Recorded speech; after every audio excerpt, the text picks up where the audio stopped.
Salam əziz tamaşaçılar. Bunu çəkib bildirmək istəyirəm ki, mənim kiçik qardaşım Qarabağda həlak olub. Mən də atam, anam yoxdur. Özüm internatda böyümüşəm.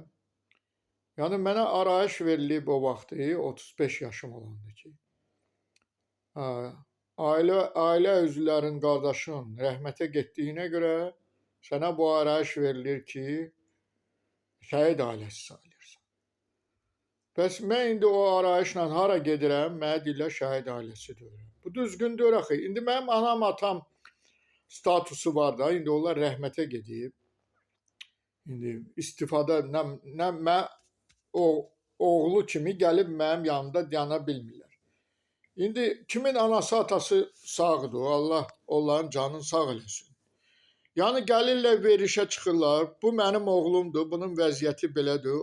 Allah sizin canınızı sağ eləsin, Allah oğlunuza rəhmət eləsin və onun işini düzüb qoşurlar. Və mən yetim yazıq, qaqu kimi məni, qovurlar, deyirlər ki, o sənin ailən deyir. Nətər olur? At bir, familiya bir, ata bir, ana bir. Mən indi gedim onları qəbirdən durğuzum, gəlin burada televiziyada iştirak edin ki, mənə şəhid ailəsi kimi saysınlar. Bu biabırçılıqdır. Bu nəyə görə bu Nazirlər Kabineti belə qərar çıxardı? Mən onun tək doğma qardaşıyam, anam, atamdır, mən başqa adam deyirəm. Mən nə üçün hər yerdə incidirlər? Ya buna heç kimə güzəşt eləməsinlər, ya da hamısına güzəşt eləsinlər. Bu düzgün deyir axı. Bu biabırçılıqdır.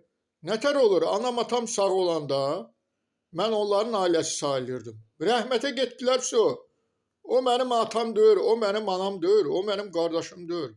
Bu biabırçılıqdır, belə son qoymaq lazımdır. Hara gedirəm, elə bir qazdılar, məni qovurlar oradan ki, sən şəhid ailəsi sayılmırsan. Və bu boyda arayış verilir mənə. Özü də məhkəməyə verirəm, məhkəmə deyir ki, bu rus dilindədir. Deyirəm, yoldaş məhkəmə, bəyəm rus dili Azərbaycanda işləmir, işləyir. Onu da qəbul eləməlisiniz də. İndi biri rus dillidir, ərizə yazıcı edicisinə, yox, Azərbaycan dilində yaz. O vaxtı verilblər rus dilində. Qəbul elə rus dilində.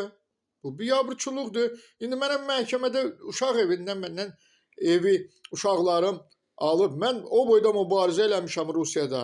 Bu boyda dünya qonaqları xilas eləmişəm əsarətdən. Heç bir prezident, heç bir ombudsman onu həll eləyə bilməzdi. Mən qəhrəmanam, amma məni eşşək yerinə qoymurlar. Bu nə olan şeydir, mən başım çıxmıram.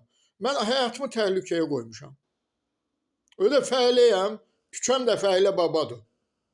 Mənim adıma qoyublar. Hamısı mənim müəllim deyir, amma bir işə çatanda sən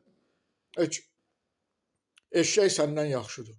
Bu biabırçılıqdır, buna son qoymaq lazımdır.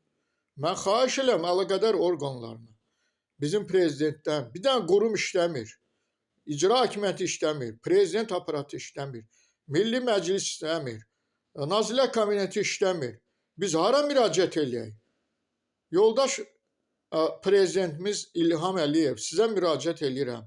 Xahiş edirəm, özüm mən əliləm, yoldaşım da birinci qrup əlildir. Bir dənə elektron araba biz ala bilmirik. Bu qədər quruma müraciət eləmişik, qabullarına getmişik. Bu biabırçılıqdır, biz nə etməliyik? Mən ona baxa bilmirəm, ayrılmalıyam ondan ötürü. Belə olmaz, bu işə ciddi baxın, bu nəzarətə götürün belə ailələri, köməkli eləyin, borcluq ayıdır. Bu nəyə görə biz əziyyət çəkməliyik? Ev yox, araba vermirsiniz və biz neyniyək? Ölək, dərman vermirsiniz vaxtında. Belə olmaz.